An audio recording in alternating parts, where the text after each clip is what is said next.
And if we can ask, please, everyone who don't have their names, if they can rename and just put at least their first name, because we have like iPhones, Samsungs, SA883. If Yeah. it's possible, please, if they can just rename their names, this would be amazing. Thank you, everyone. Okay. So, good morning, everyone. Let me formally begin the session.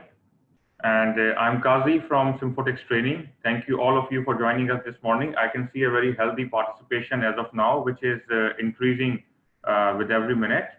A very diversified industry sectors joined us today. And I'm thankful to Rola, who is one of our master trainer in the softer skills, leadership, and organization development program. So thank you, Rola, once again formally for this morning. Thank Um, you. Thank you, Kazi. we have been doing these series of webinars since last 6 weeks. Successfully, we have conducted 6 webinars, and this is the seventh one. I can see a thirst of learning between the people, especially in this period. So, with the passage of time, and I can see a learning curve on the rising side. Today, we are here for the business email writing, which is one of the very key significant topic, especially when you are working from home and handling teams remotely. We have a format of the session. We will start the session at 9, aiming to finish it at 10 a.m. We will take a mid break kind of question answers of when half of the session is done. We can assume it like 9:25 or 9:30. We will take 3 to 4 questions to the topics which are covered till then. We will unmute the mics of the participants who will put a question in the chat window. We can read it from there. There is an option of raise hand in the participant window. So if you will go on the right side on the participant window, you can see raise hand option. You can click that option, and myself and my team, we are here.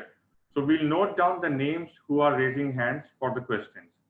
And after the 30 minutes, when we have a question break, one by one on a FS basis, we will call out the names and turn on the mics. Then at the end of the session, we will take the questions again with the same format. And rest is all good. We can wave each other. And I will hand it over to Rula now. All right. I'm answering one of our joiners online. They're having issue to hear me. If you're having issue to hear us, kindly just log out and log back in again, and you will be able to hear the session. All right, because sometimes we face these minor technical issues. So please do that. Just log out of the session and log in back again. So, hi everyone, I'm Rila. I'm going to be with you today throughout the Right to Inspire webinar. Today is, as Kazi said, it's going to be a 1 hour session. Please, if you have any questions that you feel that for any related slides that we're going to see in front of us today, please go ahead and ask. We'll be more than happy to answer. We prefer if we can always keep questions related to the slides or for the time that's allocated for questions. But if you think that it's important to ask during the slide showing, that's fine. Please go ahead and ask. Mr. Kazi, and we have also Mr. Hassan. We have different people who will be helping us today with the mics if you'd like to talk or to speak, and even with following up with the chats in case you have any questions or in case of participations. Because of the number of participants that we're having today, we've decided that most of our interaction would go through the chat box. So please always keep your chat box open so you can see if there are any questions, and we're looking forward for your participation. As a brief for what we're going to look at today, today's session is about writing to inspire. So we're going to have 3 sections. The first section is an introduction to the need for email businesses. Why do we need to learn about writing business emails? What's the difference between regular emails and business emails? And the second step, we're going to look at different writing techniques and the steps, or what are the structures that usually take place when we need to write an email. And in the last section, which is allocated for the question and answer section. All right, so within the biggest section within our presentation today is section 2, where we cover the structure. It's from like we have from 2.1 to 2.5 within the section 2, and it talks about all the structure and writing of an email. Just before we start, I would like to tell you too that this is a writing to inspire kind of webinar.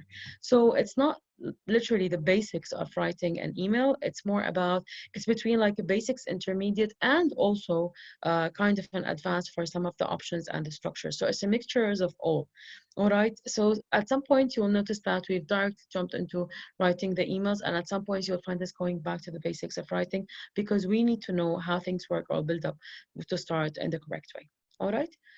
So please, if you have any questions, let us know, and I'm going to start the session. So we'll start with the emails for communication. Why do we need emails for communication? Please write down in the chat box, let us know why do you think that we need email for our communication.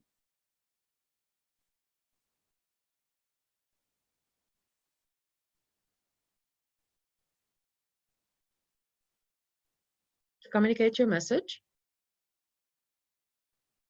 I'm just reading what everyone's writing in the chat box. To contact someone, to keep a reference, to document your communication, to formally send the message, to deliver your message, to give information, to pass on info for action, to document. Email for communication is backbone of business. Yes, it is. And communicate with each other. We have to follow job, transfer information, give advice, send order, send formal message and communication, easy to reach as everyone has access on all devices, and to send and receive important documents, communicate to each other, to ease job process, to exchange the idea, to do official communications. This is really good. Sharing knowledge, to communicate information, to get and give feedback. This is really good. Thank you everyone for your participation, and yes, to document fast action items. Yes, it is, and to communicate. Everything that you've listed is one part of why we need emails and why everybody's using now emails because it's somehow the easiest way of communication that's in the hands of everyone, especially with the availability of being online, the internet connection, and all the apps and devices they are bringing for us to use each and every day with all the updates and all the simplicity of the technology that we're having among to use like on a daily basis. So to list a few, emails for communication, it's free of charge. Once the organization or the company is connected to the internet, it's free of charge to use. It's not like sending across with one of the couriers, or for example, it's billed like a phone call or anything. It's free of charge. It's easy to reference, archive, and organize. Unlike when we have like all these documents and all these folders that we have to organize in case alphabetically or by the client or by the name of the supplier, it's way easier to deal with these emails for communications. And easy usage to send and receive messages, as most of you have mentioned. And it is also good to prioritize the messages. So for example, like plan reply time, what do I need to say? Who do I need to reply back first? What is the most important now? Which is the to-do list for now? What can I keep for later to answer? Which needs time before I get back to them? Which emails, for example, I need to check or to research before replying back to them. Usually, for example, when we're on the phone and somebody asks us something, we'll have to get back to them because not everything is accessible in front of us all the time. So it's always good to have these email communications because it gives you time to research the subject matter and then get back to whoever is asking regarding the subject matter. And another thing, like point five, it's speed of sending and receiving messages, as most of you also said within the group chat.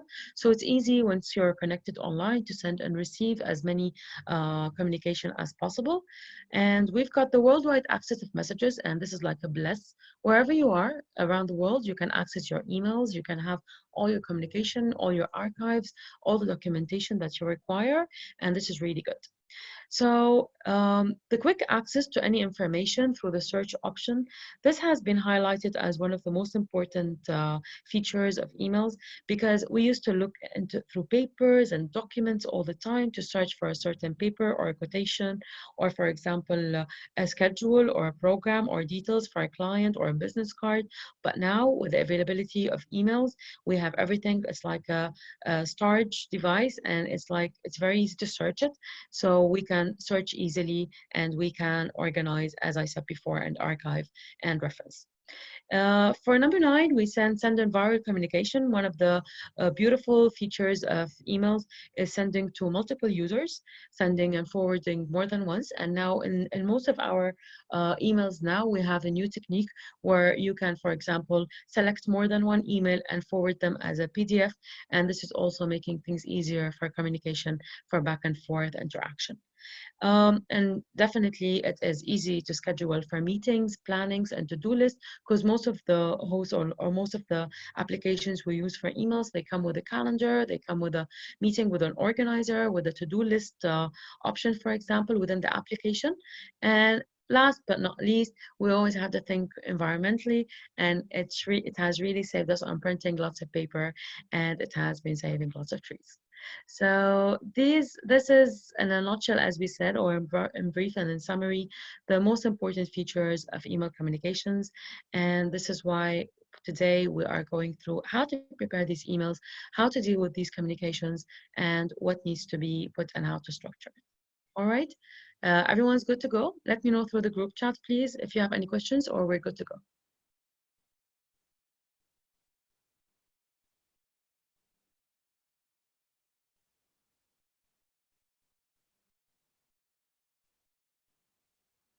All right.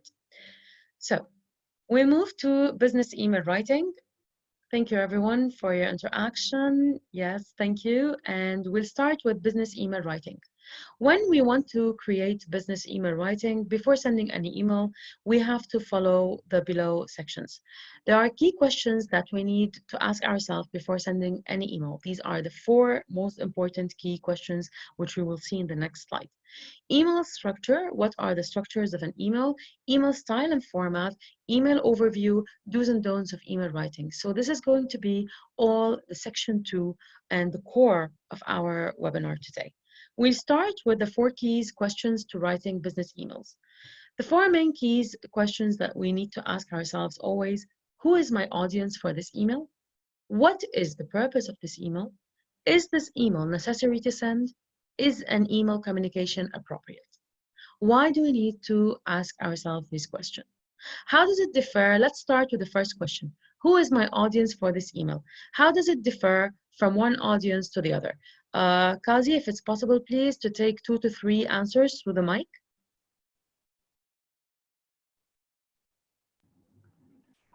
Yes. Let me see who's raising hand. Please, if you'd like to answer that question, we're going to take 2 to 3 answers. Please just raise your hand through the participants list.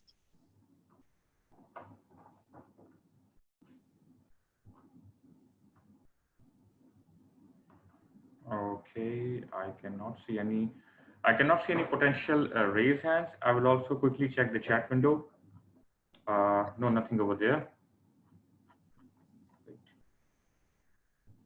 All right, somebody's scratching on the screen. No, it's basically my mouse, maybe. Okay. Okay. All right. I'm going up and down in the participant window. Yeah. All right. So let's hear from you. Okay. Question number 1. Who is my audience for this email? Why do you think we need to ask ourselves that question? Who is the audience of this email? How does it differ? Exactly. For example, if it's your vendor, how would that make a difference in writing your email? If it's a student, well done. If it's a supplier, if it's a client, for example, how does it differ from one email to the other?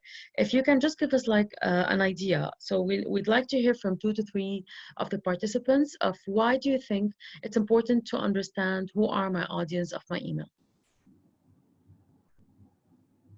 Can you please just raise your hand through the participants so Kazi can Okay. open a I mic? have unmuted Muhammad Sabu. He has raised hand. Yes, Muhammad? Right. Actually, when the status is different, you need to also target the email in the way that matches the status preference. So if you want to write to your subordinate, it's a different way on how to write to the director. Same thing with the customer is different in the way to write to your colleague. So Very true. addressing emails should be customized to the preference of the target person. This is very true. So one of the main reasons is to understand how the content or how the tone or what kind of email are we going to send. Is it going to be a formal email or an informal email? And why are we sending this email to them? So this is the most important question. Thank you so much, Mohammed. This is the first question that we'll ask. We're going to continue to and move on to the next question, which is, what is the purpose of this email?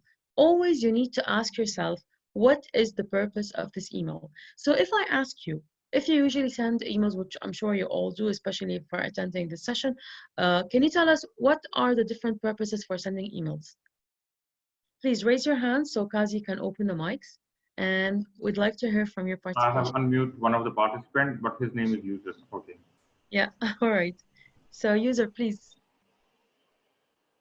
Hello. Hello. Yeah, can you hear me? Yes, we can.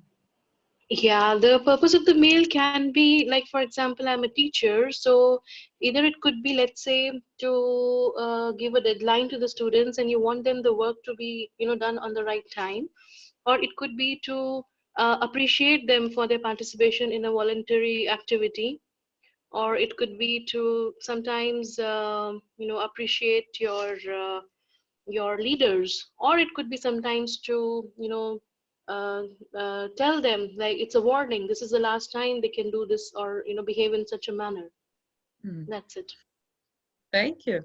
Thank you so much. This is really good. It's a combination of lots of things. So sometimes we send emails to explain a process. Sometimes we send emails to share information. Sometimes we send emails to deliver a message or to deliver a change, for example, that's happening within the organization.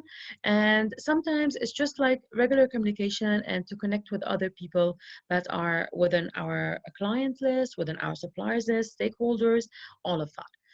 We'll move to the third question that we need to ask ourselves, which is this email necessary to send? Lots of people do not take time to think before sending an email. So once we receive an email, they just type down, they reply back and send. Couple of hours or even sometimes minutes later, you go like, oh my God, I shouldn't have sent that email.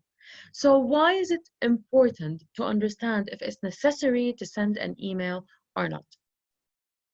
Again, Kazi, please can you help us with the mics? Please do raise your hands so we can Yeah. see you and we can hear your I have participation. unmuted Nadir. Yes, Nadir. Yes, good morning, everybody, and thank you for this session. About the email, what is necessary to send the email, or is this email is necessary for me at I'm working in procurement or purchasing, so it's very important to me to send the purchase order to the supplier. Or if you have a contract and you want to send the draft to review it, so it's very important also to me to review it with the supplier. That's it. Thank you. Thank you, Nader. The question here that what you said is very true, but again, the question that we're asking here, is this email necessary to send? Like how important, we always need to ask ourselves how important it's important to send that email, and how important are the people on the list of that email, or like the recipients of that email need to be on that email. Lots of times we send an email to seeing, for example, 6 to 7 people, most of which don't know what's happening, but they are there for the sake of keeping the thread, or for understanding, for example, what's going on a certain project. So sometimes, for example, if you want to tell someone to change, let's say, the header or the font of a certain document, sometimes you need to keep everyone's seat so everybody is on track of what are the changes. And in other times, for example, you have a suggestion for that person who have submitted something, then you wouldn't need to send and reply to all. You can reply directly to one person. And that's most of the things. They always come to us and say, I shouldn't have sent it to everyone. Maybe I should have sent it only to that person, or to the like person with the subject matter or relevance. So always ask yourself before sending an email, is this email necessary to send or not? Sometimes we send an email with attachments and then we remember that, for example, maybe if we have attached this additional document, it would ease the process for them to understand. Then yes, it is an important email to send and it isn't a necessary email to send. But in other times, for example, we get these emails and then people start just replying on the email with everyone CC'd on the email. So always think, is this email necessary to send? Or for example, I can send it directly to one person, or even keep it and we can discuss it during a meeting, for example. All right. Thank you, Nadia, for your participation. We'll move to the fourth question, and it is an email communication appropriate? What does that question mean? Why do I need to ask myself this question? Is an email communication appropriate? When is an email communication not appropriate? Just to make it easy, I'm giving you some hints here. Also, please, if you can raise your hand so we can open the mics for you to participate with us. Muhammad Subu. Yeah, Mohammed. So an email communication is not appropriate, for example, when it's necessary to meet and to delay the message directly instead of sending by email. Yeah, for example, you want to finalize a deal or a contract. It's not proper to make it by email. You have to meet and shake hands. I mean, in the normal times, of course. All right, this is very good. Thank you, Muhammad. I'm going to ask you I'm going to give you like 2 to 3 scenarios, and I would like you all please to reply back to the group chat if you think this is an email material or not an email material. For example, if I would like to send a meeting request, is this an email material or not? Please reply in the group chat, yes or no. Yes, it is. Yes, sending a meeting request, it is by email. If I would like to inform the department that there's going to be a change within the department and some people will be moved to other departments and others will be merged with us, do you think this is an email communication material or does it is not?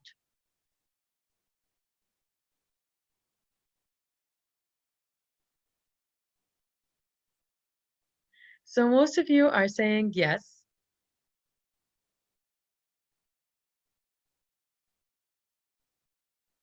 All right. Okay.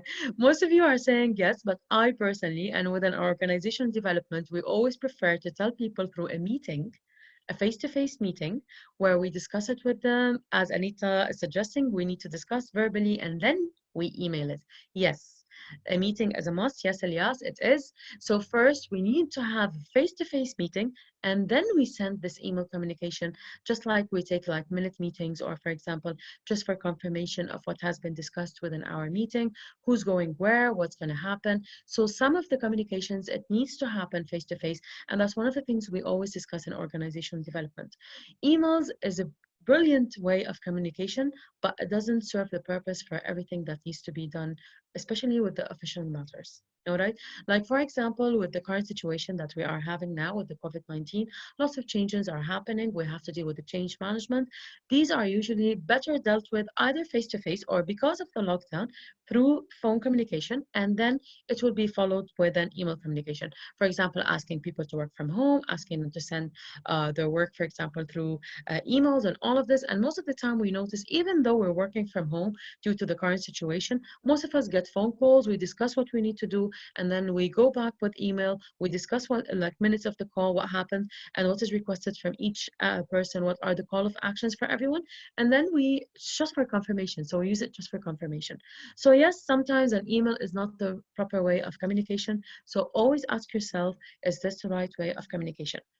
Well, before we move to the second slide, one of the most important things that we always face is lots of people use the email communication back and forth. We end up having a thread like 12 emails just explaining a certain process. Once you notice that there is one person on the thread or two or more who are not understanding the process that has been, for example, explained in an email, please do call them for a meeting or just give them a call and explain it to them, or send them links on explaining how a process works for them to watch and then come back to you and ask, because we end up with like 12, 24, sometimes 30 emails just with back and forth replies. for something that they do not understand. So it's always good, please, to check if email is a proper way of communication. Maybe it starts by an email, but then it needs to be moved to a meeting or to a phone call or even to a webinar like the one we're having now. All right. Any questions? Can I move to the next slide, please? Just by the group chat, through the group chat, if you can tell me yes, no. Samira, please, if you can log out and log back in. All right. So we'll continue. Thank you, everyone. We'll start with the email structure. The email structure, it's like writing a letter. Writing an email has basic and advanced structure of the content depending on the purpose of sending the email as we discussed, and the context is structured to deliver the required message. Any email is composed of the below basic sections. You can all see the sections in front of you. So these are 11 sections, which are subject of email, greetings and info of sender, previous contact, purpose of email, offering support and information, sharing of information, queries and requests from recipients, promising action, offering support and information, appreciation and closure, final comments, links and attachments. All right. So we're going to go through each and every one of these structures one by one, so it is more clear to us what are the structure of an email. We'll start with the subject of an email. In a subject of an email, it is always very important to go through the subject of an email. Why? The subject of an email is like the title of a book. It's like when you're looking for something and you're searching for something. When we go, for example, to Google and we search for something, we get all these, like the outcome of the research. We always read and see what is more relevant to what we're searching for to go through. The same applies to subject. The subject of the email needs to specify or be like a brief on what is the content of that email. So the email subject can indicate the content of the email. It can indicate if an action is required or the purpose of the email. For example, for the first one, the content of the email, kindly find attached the updated list. If an action is required, for example, request for meeting. For example, and the last one, it's purpose of the email. For example, request for meeting and updated documents to be used in meeting. Okay, try as much as possible to make them short, make them concise and direct to the point. So I'm going to show you here a couple of examples. These are all taken from the internet, by the way. So these are just for our practice. And we are going to check here. I'll start with the first one. It says the subject as online meeting through the chat box. Can you tell me, please, if this is a good subject or not? Online meeting, is this a good subject or not? No. If no, could you please give us, for example, could you please give us, for example, an alternative? Yes, it is a location, but lots of people, they write online meeting also as on the subject. It should be specific. So how would you write it? For example, if I want to tell people that this email is about an online meeting, what should be the subject?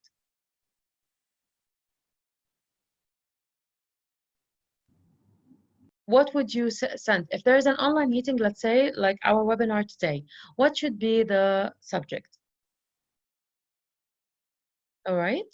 Request for meeting at 9. Online meeting at 9 a.m. All right. Webinar meeting. Okay. To discuss what? You need to tell them webinar meeting to discuss, Zoom meeting to discuss. Yes. Symphatex webinar. Yes. All right, great. So you always have to tell them, if it's, for example, you're asking people to join a meeting or request for a meeting, you need to tell them what is the meeting about. Because can you imagine, you could send the same person a couple of meetings, okay? Exactly. Thank you, Mohammed. A meeting to discuss HR policy, for example. So be specific. What is the meeting for? Meeting for the online webinar, meeting for the writing webinar. So just tell people, because each and every one of you will get lots of meeting requests during the day.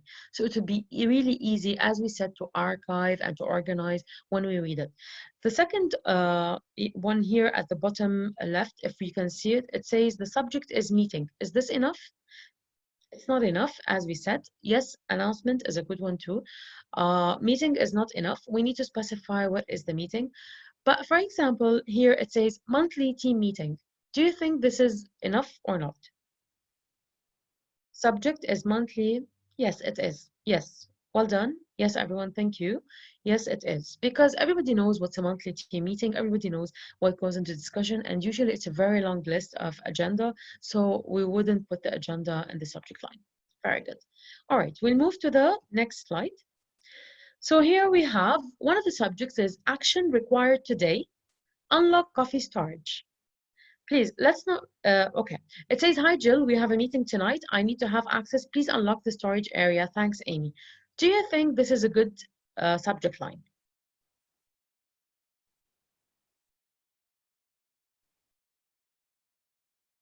Yes, VJ. VJ saying if it's a meeting, invites should be sent to participants to block their calendars. Yes, it is. But even in the, once you send the meetings, you need to specify the subject. So again, we fall into the same loop of specifying the subject. So do you think, going back to the image we have in front of us, do you think this is a good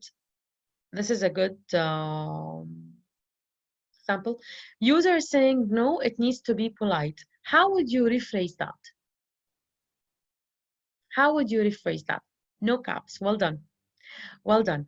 Sometimes if it's urgent, you need to put the word urgent at the beginning instead of using caps, because we'll see throughout this session that using caps sometimes it's like you are yelling or shouting or screaming. So it depends who's the receiver and who is receiving that email. So instead of writing in caps, kindly just put urgent, or most of the people they use FYA, which means for your action, FYIA for your immediate action. So these are terms that acronyms and terms that everybody uses in business. So for example, you can put for your action or urgent instead of using capital letters. All right, because capital letters are sometimes people look at it as the person is being bossy, or the person is shouting and yelling, the person is not happy about the incident. So try to avoid please using caps as much as possible. All right, but I liked what they have written. It's straightforward and short in the message email. Hi, Jill, we have a meeting tonight and I need to have access. Please unlock the storage area. Thanks, Amy. It's straightforward. Do you think this is a formal or an informal email? Kindly let us know through the group chat. Do you think this is a formal or an informal email? Informal, formal, informal. Informal. Shaja, you're using caps again. Yes, it is an informal email. And it's because you can see like with the signature, with the kind of saying, there is no greetings, which we'll see in the structure now, which we'll see in the following sections. So it is an informal. This is a sample of an informal email, which shows that these are colleagues. Most probably, these are colleagues. They work together. They're on the same team or same department, so they know each other. All right, so this is a sample of a informal email.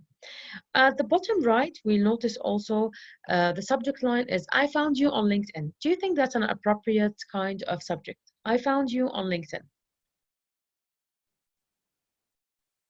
No, no, it's not. So what would be something, how would you rephrase it? If you want to send an email to someone telling them that you found them on email on LinkedIn and you would like to contact them, what would be the subject line? What would be the subject line? Well done. Yes, LinkedIn connection. What else? What else? Besides LinkedIn connection, what else? Would like to connect. Usually it's done through the app, but if you took the person's email, for example, and you would like to connect with them, how would you discuss it with them? What would you tell them? Following your LinkedIn connection. These are good. So always mention request to connect on LinkedIn. Yes, it is. And usually it's sent, as I said, through the app, but this is all good. Well done, everyone. So now I'm sure that everybody has understood the context of why the subject is important. And we're going to move to the next slide. So email structure, when we talk about email structure, when sending an email, we need to tailor the greeting to the industry and the situation. We need to make the first line about client or the recipient, mention to them who you are, full name and position at job in case this is the first time you send the email, identify your relevance to the project matter discussed in the email, and if needed, mention how did you get their email address, contact details, or why. All right, so these are the basics of the greetings or sending, for example, the email. All right, if I go through these, I'm going to go through these a bit quickly, and please, I would like you all to reply back in the group chat with yes or no. Kindly let me know if this kind of greeting or welcoming is correct or not. Dear Sir Cesario, I hope my email finds you well. Yes or no? All right. We do not use Dear Sir Cesario. We use either Dear Mr. Cesario or Dear Cesario. All right. Lots of us use Sir and Madam, but usually we say Dear Sir if we don't know the name of the person, or Dear Madam if we don't know the name of the person. But we use Mr. and Mrs. when addressing someone. All right. So we say Dear Mr. Cesario, or we say Dear Cesario if you have dealt with the person before. Okay. Dear Sarah, dear Mark, I hope my email found you well. The second one, is it right or wrong? Is it yes or no? Why no? All right. Dear Sarah and Mark, okay, the proper way of writing it, it's the way it is written now. So it's Dear Sarah with a D capital letter, and the second D is a small letter. So it's like Dear Sarah, and the second D is a small letter to show that this is the secondary person you're sending the email to. So the email is dedicated or sent to Sarah, but there is an action or there is something that is related to Mark too, and this is why he's on that email. If the email is for both of them, like if they're both on that email and it's directed to both of them, then we say dear all, dear team, or dear everyone. Okay, or hello, for example, or good afternoon. Okay, which we'll see now. Dearest Sarah, I hope my email finds you well. Is this a formal? Yes, it's informal because dearest, it shows that there is like a connection between like furthermore than a business connection. And with the culture that we have here, dearest Sarah is a bit not used. So we usually use dear Sarah or dear madam or dear Mr. or dear Miss or dear Sarah or hello Sarah. Hello Sarah, I hope my email finds you well. We can address them as that. Yes, Naziz, we can address dear Sarah slash Mark, but we're talking more formal. Sarah slash Mark is informal, but for a more formal way, dear Sarah, comma, small letter dear Mark, or we can say dear Sarah and dear Mark, okay, or dear T. If we say, what about using dear both? Yes, but it's informal. When you say dear both, it's informal. Okay, so Salam, Sami, Rami, Angelina. I hope my email finds you well. This is very informal, especially using the word salam. I tend, for example, to use the last kind of at the bottom, which is bonjour, Mr. Khaldoun. I tend to use the word bonjour, which means good morning in French, but it's usually informal. So when you send that bonjour to someone, it means it's either a colleague or a team member or someone you deal with like on a daily basis, and you're used or a person you see all the time. So you can use these languages like salam, sabah al khair, good morning, bonjour, all of these things, all these morning, good afternoon greetings, we can use when it's someone like we see or we meet or we have total communication with them all the time. But when it's purely formal, we try to avoid using these like salam or bonjour or different languages. Please stick to English because it's the official kind of language used in most of our communications. Good afternoon. I hope my email finds you well. This is what we usually use when we have more than one person from the recipients who have things to do within the email, or when you're addressing a department or the team, or for example, hello team or good afternoon team. Hello one and all is a very nice, positive kind of message, but again, it's semi-formal and informal. It's not purely formal, it's a semi-formal, but we usually use it with students, with graduates, with university, rather than more than a business kind of communication. But it's also used, for example, within the, HR, they can use it because they are communicated with their employees and they can use hello one and all. So this is, ladies and gentlemen, yes, this is also good, but ladies and gentlemen, it's usually for an announcement rather than grabbing the attention of someone in an email. All right. So when you have an an announcement, yes, you can start with ladies and gentlemen, but always go with dear or hello or good afternoon. Okay. Yes, for a TV show. Yes, it does work for that too. All right. So we'll move to the next slide. in that slide, we always recommend, please, that once you reply back to an email or you forward an email, keep the subject line as is so they all fall under the same thread. It's easy to search, easy to find. Yes, we can use definitely dear colleagues, dear team, dear department.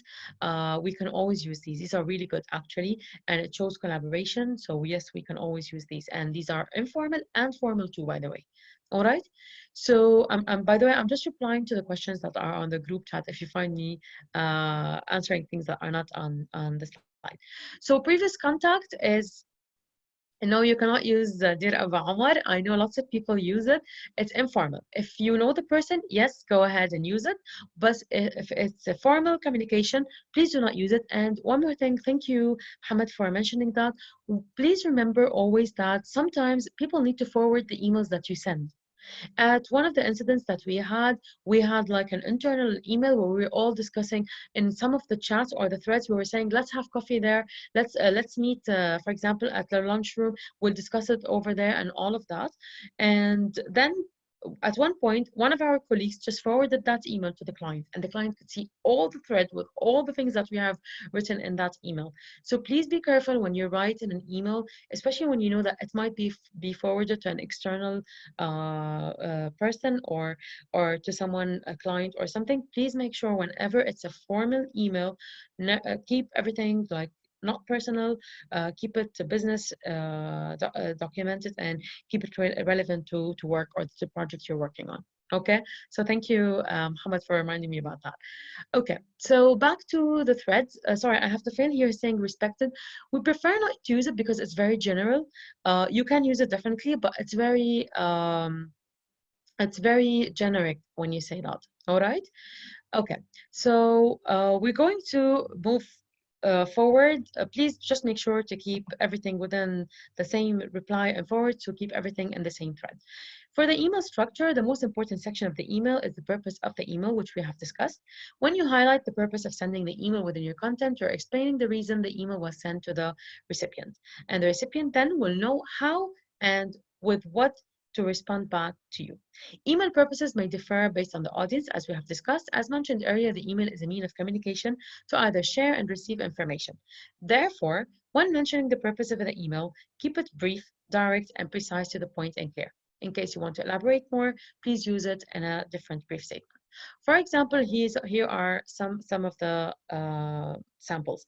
Kindly consider this email as confirmation of receiving the order. Or thank you for the invite. It is highly appreciated, but unfortunately, I'm unable to attend as I will be out of town during the events week. I'm writing to you in regards to the recently updated prices sent to us.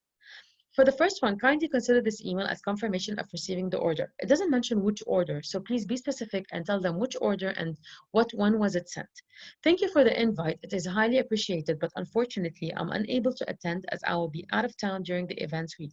This is a really good reply, but I would highly suggest to put in like which event to which event next week, because that person might have many events and will know what are you applying to, especially if you have changed the forward or the reply message.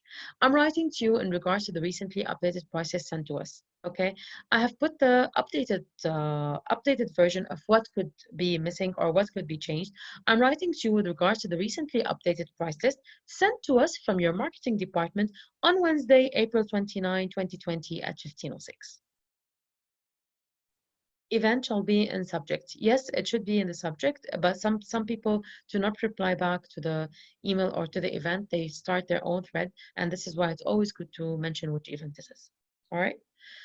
Okay, so kindly note that another way that we can also write that, sorry, another way is kindly note that we have received the list of the updated price, but noted the below. The billboard advertising prices is missing. The unit prices are in USD when we have kindly asked for the prices to be in AED. The updated list is in .pdf format and we require the original Excel file in order to share it with the multiple departments. What we have done here is we have taken the one-liner here and we've created a whole text. So first, it's precise and we explain to them in one line what was requested or what is the action here or what are we confirming. And then we told them, we elaborated more on what is requested from their side. All right? So moving forward, The email structure when offering support and information, I'm writing this email to inform you that we are able to confirm. I'm excited to inform you that we regret to inform you that I'm happy to support you with. Kindly let me know if you would like me to. If you wish, I would be happy to. These are all kinds of sentences or ways of telling people that you are willing to offer support and information within an email. These are mostly formal and they can change based on the content, but these are the most used and common kind of language that needs to be used. In the following slides, we'll also see similar kinds of language to be used and what formats need to be used. So for example, if I'm promising action, I will check with my department, I will let you know, I will get back to you regarding, I will contact you, I will send you. These are like direct ways of telling that person, I have something, like I have an action that I will be doing and I'll do it and I'll get back to you. So other ways of asking or like queries and requests from the recipient. If I need to ask my recipient something within my email, the format should be like any of the following. Would you kindly let me know? Please do call me between. Kindly RSVP to the invitation. Please do confirm the meeting. We can negotiate this further post whatever, like the following events. Kindly send me the. Let's meet tomorrow at. Can you print out? Will you share? I will be grateful if you. I would highly appreciate it if you. So these are all samples of language that could be used to tell the person that we are calling for an action from your side. Okay? For sharing of information, always start your lines or your sentences with the following so they know that you are giving them an information or something. Please share with me the, kindly email us the, please attach the document, kindly elaborate more on the, you can tell for example the process or what they have sent us or the information attached below. I'm interested in knowing more about, I'm interested in receiving the, I would like to find out more about, and I would like to understand more how. So these are all formats of what could be written in an email. For appreciation and closure, thank you in advance for, I highly appreciate your support is highly appreciated. Thank you for your follow-up and continuous support. Much appreciate your support and cooperation. Thank you for the commitment. Always a pleasure working with you. Have a great day ahead. Wishing you all the best in the future projects. I'm looking forward to my best regards, best wishes, all the best. Always close an email with an appreciation and best wishes regards to recipients. Make sure your signature is attached to each of the emails you send, be it for with or without your designation and contacts. But make sure there's always, they know who have sent the email and who you are like within the project or within the department or who is sending that email. All right. Any questions? Can we go further? Because I'm trying to finish on time. So let me know, please, within the group chat if there are any questions or we can go forward. Yeah, I'm also checking the raise hand options. If there are any questions, you can do the raise hand in the participant window.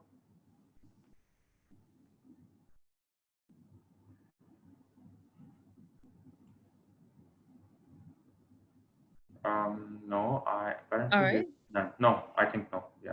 So we can continue. Can you please share with us during the group chat? All right. Okay. So for the final comments, thank you everyone. For the final comments and notes, before you thank the recipient, you might choose to let him or her know that you are available for any requests. For example, please do not hesitate to contact me on, and please state your mobile number, because lots of people say, please get back to us, and they forget to put, like, they would have best regards and their name, but there's no contact.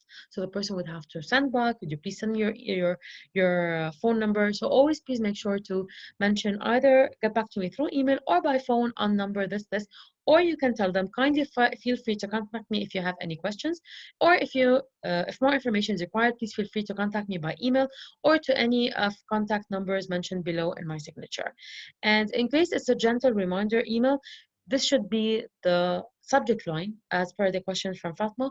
This should be on the subject line that says gentle reminder, and after this the colon you mention regarding what. For example, gentle reminder, meeting today at 9. Okay, so this is always put mainly the gentle reminder on the subject list, and then in the email you can mention what you request or you're looking for. So when attaching links and when attaching files and folders or sending links, make sure that you mention that in your email. Kindly find attached the client list as per your request. Please find attached the required client list in .xls format and also in .pdf format for your reference. Always please share the format that you have attached with the people so they know what kind of software they need to open it with.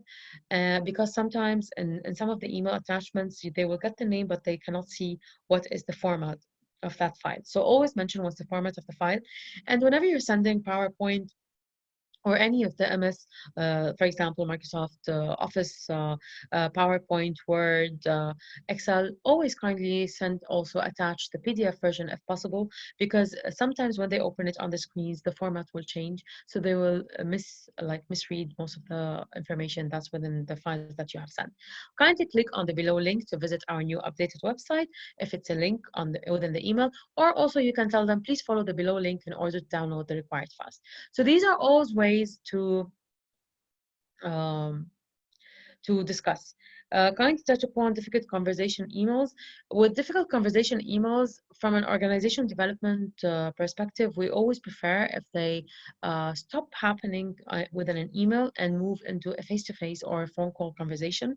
Sometimes it's way easy just to take the phone, discuss it, because it's the back and forth communication that makes it hard. That's why we always tell them, please do not negotiate through emails. Use negotiation just to initiate the negotiation by email, but then please move into a face-to-face meeting or a phone call. All right. In case of difficult conversation, it's always preferable to keep it with the person that is facing that issue. So not everyone, for example, in department or everyone in that email is seeing all these back and forth email and the things that are within that difficult conversation. All right. This is basic structure of any email. If you can see here, the from, the to, and the subject, and then we have anytime. Then we have the greeting phrase, opening line, body paragraphs, closing line, sign off, and signature. I have created here a sample of how an email would look like. So, dear Cynthia is our addressing the email. I hope my email finds you well. This is a salutation, greeting, and phrase. Thank you for your email and for sending across the required document. That's the opening line. Always remember, we need to open the email and close the email. Body paragraph, it's the call to action. So, kindly note that I would like to receive the original format and PowerPoint format to add some slides to the presentation before our meeting next week for the client. So I'm explaining why do I need that. So I avoid them sending back, why do you need the originals? So tell them in that email, why do you need it? Always be clear and make give them all the required information within your email so you minimize the amount of back and forth emails. If the file size is too big to be sent by email as an attachment, I would recommend using www.wetransfer.com. So again, I am telling them if there is a problem, this is the solution. So always try to be solution oriented rather than being problem oriented. All right, try to always find solution within your emails. If there's an issue, if there is something that's happening, please always suggest. If, for example, someone sent something and you don't like it, don't reply back, no, I don't agree with this. Say, for example, no, I do not agree with it. Or, for example, I liked what you have sent, but I have another perspective, or I have another vision for that. I would like to, for example, recommend this, this, this, and that. Always give another suggestion. Okay. And at the end, there's a closing line, which is much appreciate your support. Thank you in advance, and looking forward to hearing from you soon.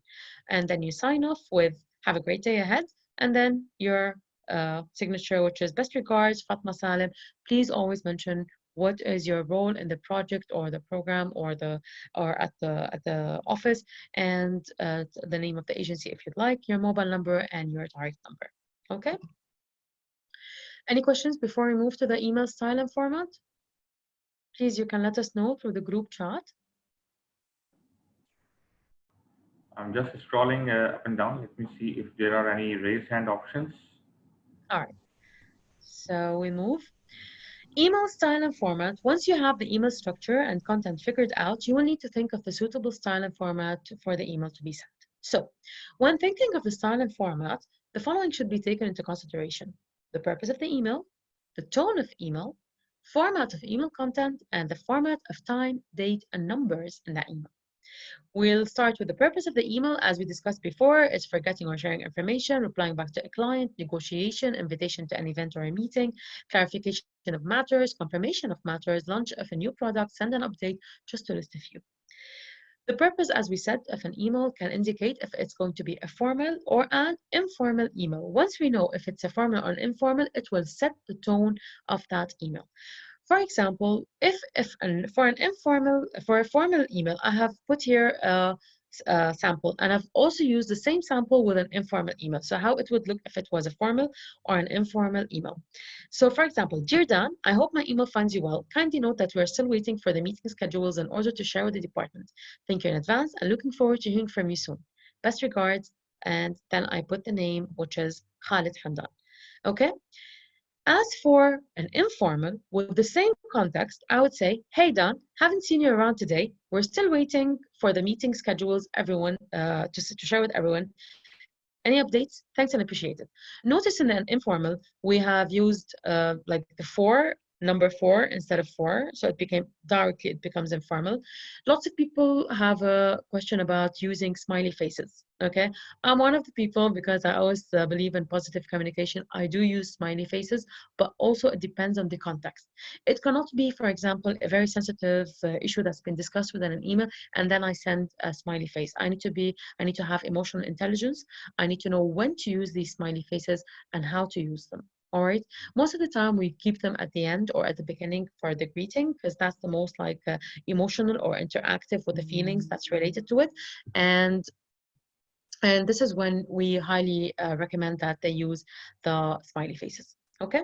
So this is the difference between having a formal and informal and setting the tone of the email. One of the most important things when setting the tones, please avoid using caps, because the caps, it's very offensive for many people. They see it, as we said before, as bossy, and the tone goes more to the negative side than having the positive side. Kindly always keep your communication with a very positive energy or flow of energy in it. Please always keep it respectful, even if it's for a colleague, because they would like to feel appreciated.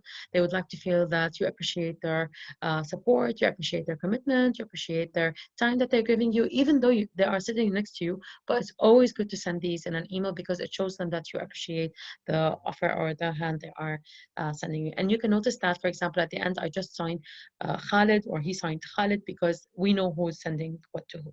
Okay. Do you recommend to use this email structure even on training emails? Example, I hope my email finds you well, or thank you in advance.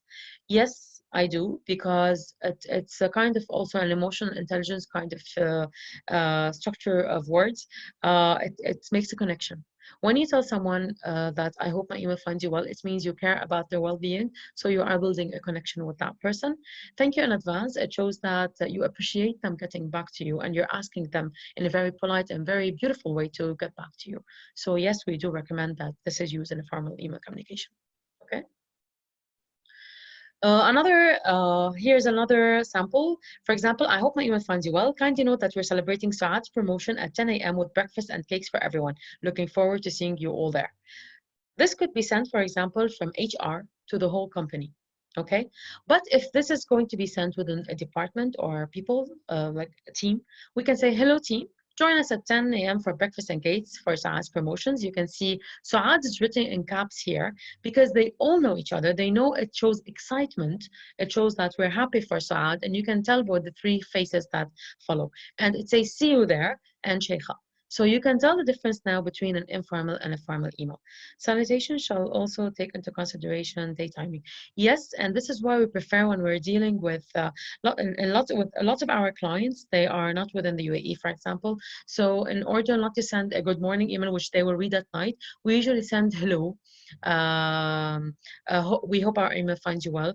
So we avoid using the good morning, good afternoon, and all of this. Hello is a good way of avoiding that. We use it a lot. It is kind of formal. If you can say hello, Mr. So it is formal. You can use that. All right. And during some exclusive situation like pandemic, I hope you're staying safe. What about using looking forward to hearing from you? This is good, looking forward to hearing from you, yes, because it's a call to action and telling them that we are looking forward to hearing from you. This is also a positive and bright note. There's a good question from Hamad regarding the current situation. Hi is informal. Okay, it could be used within a team, within a department, but not a formal for someone that goes out and not. Can you imagine, for example, the head of HR is sending the whole company hi? Hi is usually to one-to-one communication rather than a team or people that are on the list. And please make sure when you use hi that this email is between you and that person. It's not going to go viral or it's going to be forwarded to someone else. So it's hi is informal. It's not a formal way of communication. What about you? With regards to, I go back to Muhammad's question regarding the pandemic that we're having now. Yes, please do include, I hope you're staying safe, because again, it's just like, I hope my email finds you well. It shows that you care about that person or that entity or that person or that team who is receiving that email. Sometimes I don't use nothing, only the name. This is informal, and it shows that you are a kind of practical person, which is fine. We have lots of people who prefer to use it like that, but we always like to keep that appreciation kind of an email and a positive vibe. I know sometimes we send one liner. This you can send the one line, like not even with the greeting, if you're replying back to a thread of an email. Like sometimes they send an email, you want to reply back, you don't have to say, hello, I hope my email finds you well, and you've just sent an email like 5 minutes before. So when you're replying back, yes, you can start, you can not write dear whoever, you can directly start for, thank you for your reply, kindly note that this, and that. Or for example, with regards to your previous email, kindly note that this, and that. All right, so yes, you can do that. We're moving forward to the format of email content. We all see these, like the, sorry, I've put an alarm just to make sure. All right, so we'll have to go through this a bit quickly. Just to show the format of email and content, we can use the sans serif and serif. I have put here some examples of the difference between sans serif and serif because I always get asked what's the difference. When you are designing any writing or any long text, it's always better to use, like before with newspaper, they all used to use serifs. Serifs is the most known font for serif is Times New Roman, and the second and the most known sans serif is Arial. So we all know Times New Roman and Arial, but now with the presence of online and emails, we have gone to open source fonts, which are used, which are usually, most of them are sans serif. The difference is only these closures or serifs, or like at the end, it's an Italian word that means all these borders at the end. So the strokes at the end, it defines it. We always prefer you use serif font or serif font for text, not for headers, and use sans serif for headers. But in most of the emails that are being sent now, especially through Outlook and others, they usually send open source fonts, which are sans serifs. So it's fine. You can use the sans serifs. The second one is the text size. You all know that. The most used text size is 12 or 14. Anything above or below is either too small or too big. You can highlight one word or, for example, a title to make it bigger, so you highlight it within an email, but please do not highlight a full text. If you want to highlight a text within your email, please make it bold or make it italic, bold and italic, or put it between quotations, or you can underline it to tell the person that this is important. And when you use caps, you are telling the person this is highly important. But again, remember which context you're using it in, so it doesn't look offensive. All right. And for the color, some people, instead of using bold and italic, they change the color of the word. For example, the link, they put it in a different color. Or for example, if they're sending the mobile number, they put it in a different color, so they highlight it within the email. When is a good time to use different colors? Two ways. One, when you're replying back to a thread of emails and you want to reply back to the person, just next to each answer, next to each question, write your answer, change the color so they know, and in your email, kindly tell them, please find my reply in blue color in your email below. Okay, for example, if you use blue, or in green color if you use green.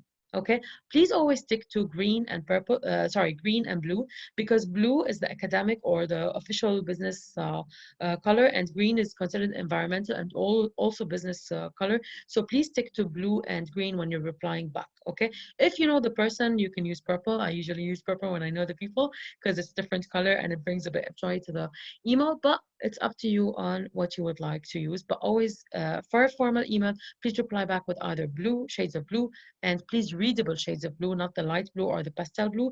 Go for the strong, like bold blue colors. Okay, and you can do that. And the second way where you can change a word is when you have a long email with lots of options, and you will notice, like throughout my slides here, there were some words that I have bolded to show that these are important words. So you can, the keywords as we can call them, you can put these and show them in a different color. Yes, red is considered offensive. Please avoid using red when you're answering or replying back.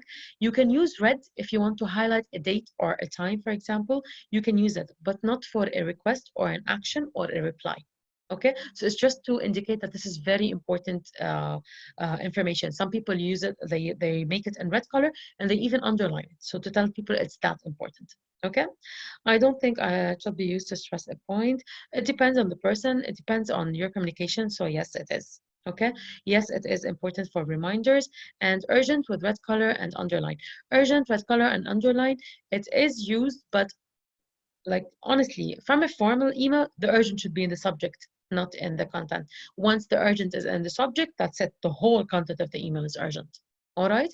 Unless if you are sending, for example, after a meeting, what is the next steps? What are the to-do list or what are the priorities to start with? That, then yes, you can highlight as urgent. Okay. And then we have the underline, the different colors, and the alignment, which we all know, the right, left, or center. Please always keep your emails left aligned, unless if you have something that you would like to center it in the middle. What if it's a trail email? Thread if email, yes, you can. We don't want to change the subject. Yes, this is a good question. This is a good point, Mohammed. Yes, in that case, then you can put urgent. You can put urgent at the top. One of the things that we use when we have these long threads is we put dot, dot, dot, dot, like we put like around 10 dots. We write the word urgent in caps, and then we put another 10 dots, and then we write whatever we need under it. For whoever opens that email, they know it's an urgent email. Okay, and sometimes, for example, when you're capturing text from one email to the other, we also use that method by saying, let's say 10 dots, and then you say copied text, and then 10 dots, and then, sorry, we say beginning of copied text, and then 10 dots, and then after we copy and paste it, the text in there, we also put 10 dots, and then we say ending of copied text, and then we put 10 dots. Usually this one, somebody tells us, what did they send you in their email? So you copy it and paste it, and you specify within your email, this was the beginning of the email, this was the end of the email. So people know when did you start writing and what was copied from another or forwarded from another email or from another document or whatever communication you had before. Do we need to copy and paste the part of the email where we are adding notes to the new email, or is it okay to add the notes and let the reader? All right, this is a good question, Anita. And most of the points, this is why we try to tell you, please keep the threads as small as possible. If you have opened a new subject, kindly open a new email and start that new subject based on, and mention in the first email, mention this is a continuation, or for example, a new thread based on the email sent on this date and that time. Okay, so people know what to search for if they want to go back further.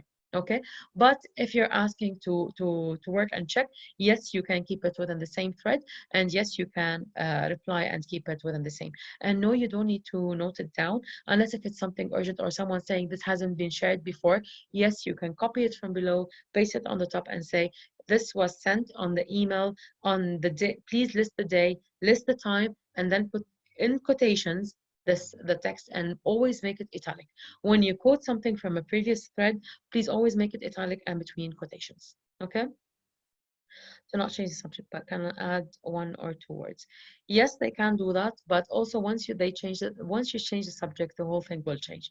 So it's always better if either they start a new thread or if, for example, your way with the project team, it's good if they can start the same thread, use the same thread, but you can add the teams and then you can start. I don't know if this is what you meant. This is a very good practice if this is what you guys do.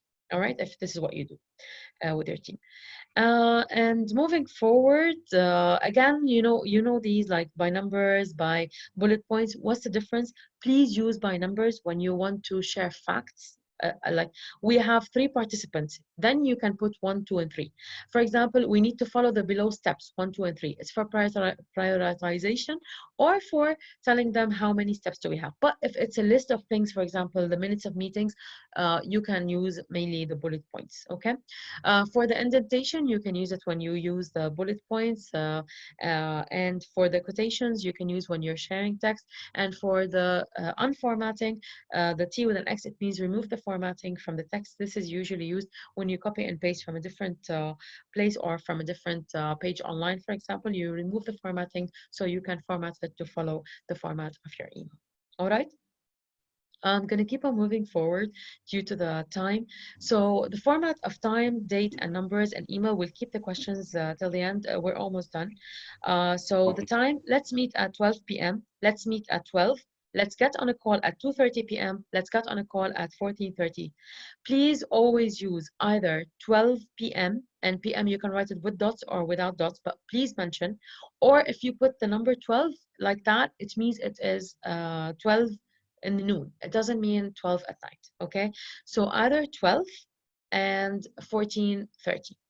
Okay, so please always use, we always tell them, please use the military timing, especially in formal communication.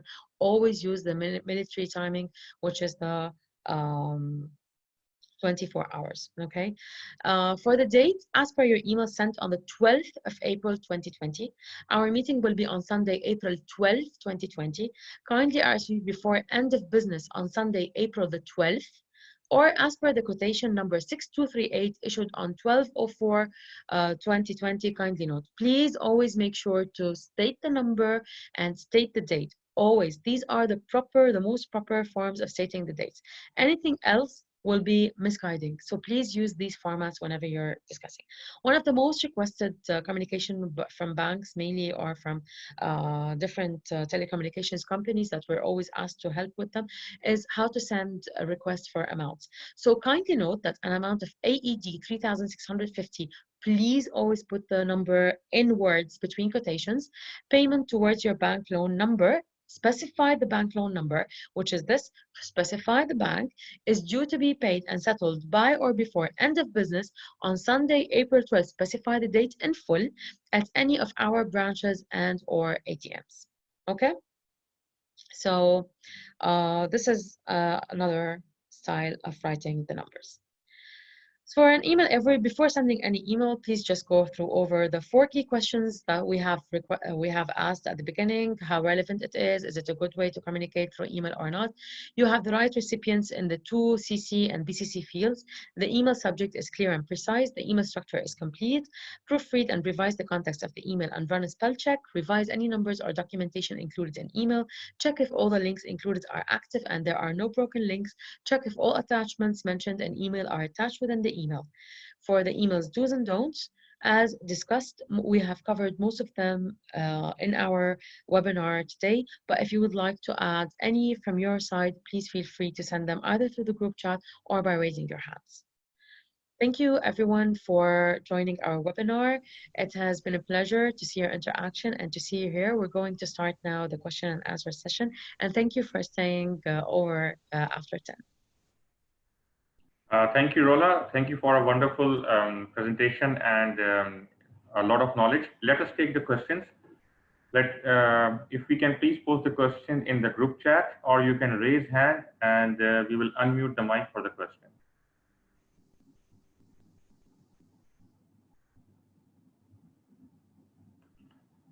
Okay, we have. Can we recall email if sent wrongly or by mistake? Yes, we can recall the email, but most of the applications, there's an issue or glitch with recalling emails. So for example, it depends on the server and where it's hosted. Some of the emails you cannot return because once the server gets them, they're locked within the server. But in most of the incidents, yes, you can recall an email back. Can we use highlight colors to highlight? Sorry, I missed the question. Can we use, just a minute, I'm scrolling back. Can we use, all right. If it's possible to use the mics, it would be good because there are lots of. Yes, let me see. No one has. Like Rit's question is, can we use highlight colors or highlight any important content? Yes, you can, especially if you're quoting from a website, or you're quoting from a previous email, or from a meeting, or a slide that you have been working on with the team. Yes, you can always highlight. The preferable highlight color is yellow because that's what everybody uses. Sometimes we use light green or light blue to highlight. Please don't use orange or red because these we call fiery colors, and these are sometimes considered offensive. I will repeat, there is an option of raise hand in the participant window. So you can put the raise hand option and we will unmute the mic and you can ask the question. Anita has a question that says, I read once that while writing the recipient's email addresses, we start from the most senior to the least. Is that correct? Uh, Not really, honestly, not really. That's a good way. It shows respect.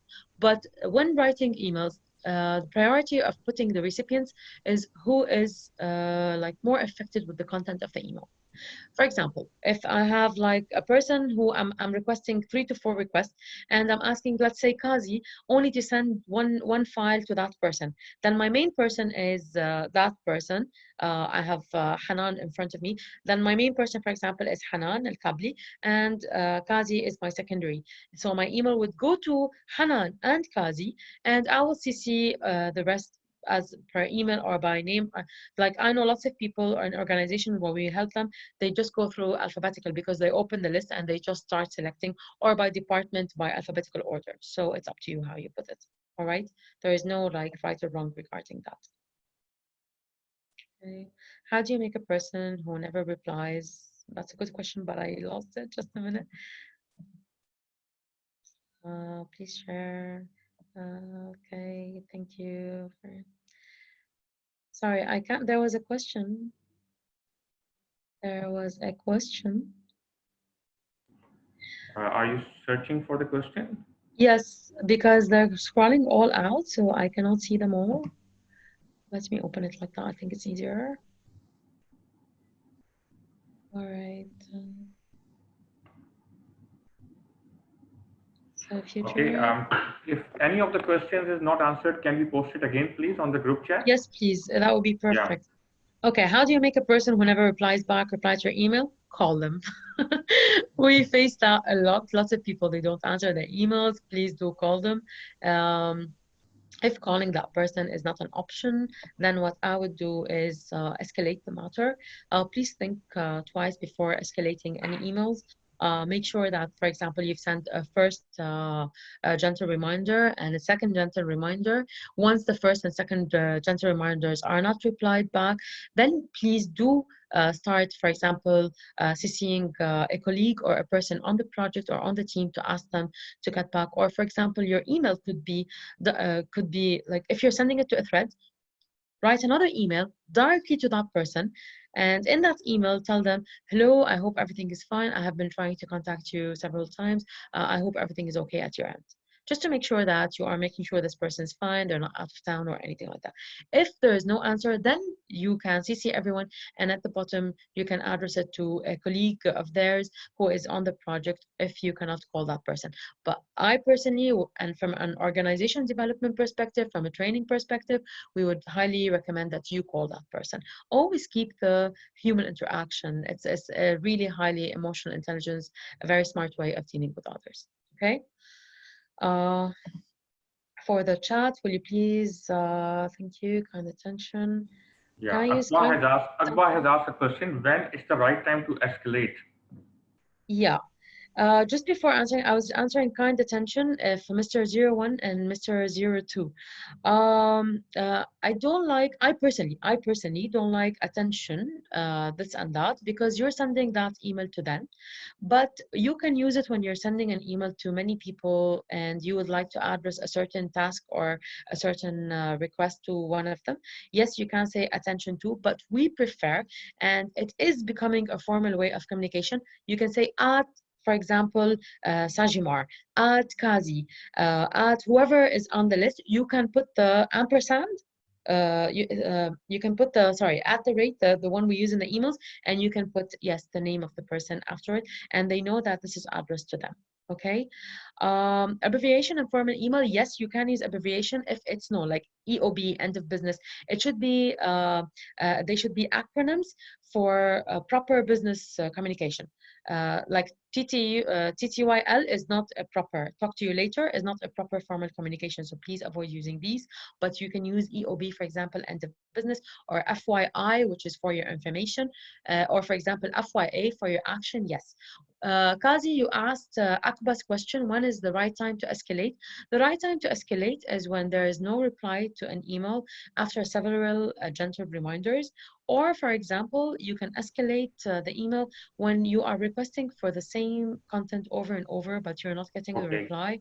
or getting the required material. Thank you. Okay. All right. FYI, yes, it is okay. For your information, is okay. It is a formal way of communication, and you can use it. FYI, and you can even use it. It's a really good way of using it in the subject line. FYI. What is the time frame to reply to an email? We always tell them, if we're not thinking of time management, we always tell them reply as soon as you get the email, so that you don't have a clutter of emails in your inbox. But if you are like working on something, prioritize your emails. Create, for example, it depends on what's requested. If an action is requested, then please do reply back, because always think that you are always stopping a process that's happening at the other end. Okay, so if you can help with it, please. If it's like a reply back with a one-liner, please go ahead. If it needs research, it needs time, then yes, do take your time, but please do reply back to the person saying, thank you, well noted, I'll get back to you the soonest. So inform the person that you have received their email and you will get back to them. All right, unless if you're trying to avoid that person by email, or if you're trying to avoid sending that email, that's a different case, which we see in lots of projects and scenarios due to, for example, a delay within the process or within the team or the project that we're working on. Okay. Thank you, everyone. Thank you for your I think, are there more questions or? Okay. I think let's take the last question, Rola. Yes, let's take the last question. Let's take the last question. When you're not sure about the gender, Connie, not known. This is a very good question, Rit. When you're not sure, just say hello, or for example, if they are in the UAE and you're replying back, you can say good afternoon because you know the timing, or even if they are somewhere like you know the timing, you can reply back with that. Or but the most, like as I said, generic formal reply is hello. Okay, you can say dear Connie. Yes, even most of the people right now, they don't use a lot Mr. and Mrs. before the name. We just go directly dear Connie, because now it is considered a kind of formal, even without the Mr. and Mrs. and Miss. Okay. Okay. Thank you very much for being with us today, Rola, and it was a very insightful session. And I have got lots of private messages and messages on the group as well for the appreciation note. And I think the participants took an active part, especially when you were asking the questions slide by slide, and the replies made it more interactive. So thank you to all of the participants. And as I have written in the group chat, we will send you the recording of the video later today. We will also send you a feedback form and a link of a feedback form, which you can fill online with a couple of questions with the details, and also about which programs you would like to hear more. Thank you once again. I will do the end meeting now, and thank you. Thank you, all of you. Thank you, everyone. Thank Thank you. Have a great day.